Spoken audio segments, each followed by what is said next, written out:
2.5 years ago, the Baltimore Colts loaded up moving vans and headed to Indianapolis. Thursday night's game was more than just your run-of-the-mill preseason jaunt to football fans in Baltimore. It was an event.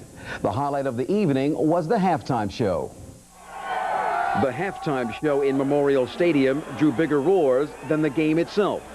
Baltimore welcomed back some of its greatest players, including former LSU quarterback Burt Jones and Hall of Famers Art Donovan, Lenny Moore, Jim Parker, and Johnny Unitas.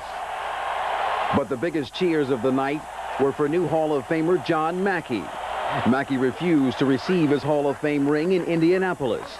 Instead, the tight end was honored Thursday night in Baltimore. And the only place to receive this ring is the greatest man in America, the Baltimore Colts fan. The Saints and Dolphins were in Baltimore as part of that city's effort to obtain an NFL expansion team. 5 cities are finalists for the 2 franchises. Doug Mouton reports on Baltimore's chances.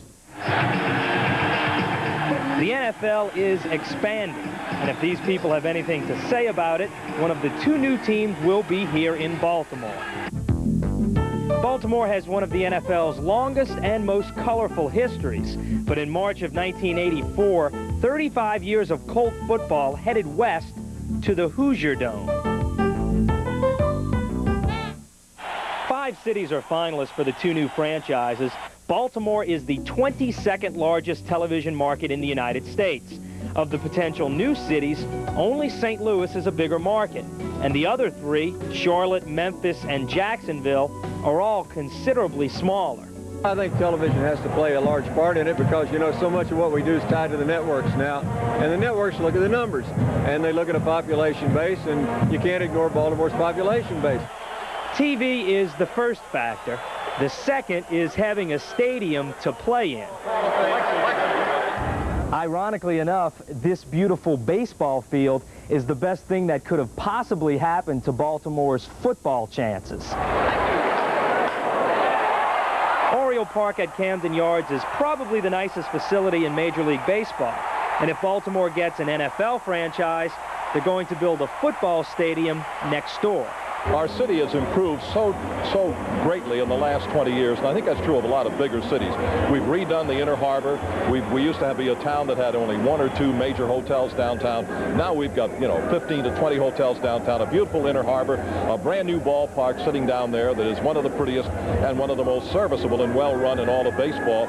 Baltimore also has 3 different ownership groups ready to put up the expansion fee, but their chances are still iffy.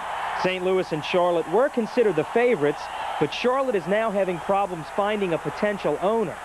City officials here in Baltimore are confident but cautious, and they know their strengths.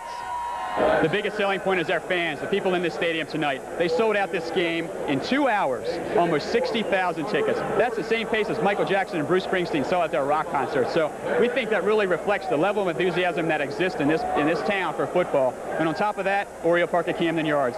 Tangible evidence of the type of facility we can build. We have the public financing mechanism, no private money involved, in place to build a football stadium if we're awarded a team. And with those 2, that's an unbeatable combination. From Baltimore, Doug Mouton for Saints Sideline.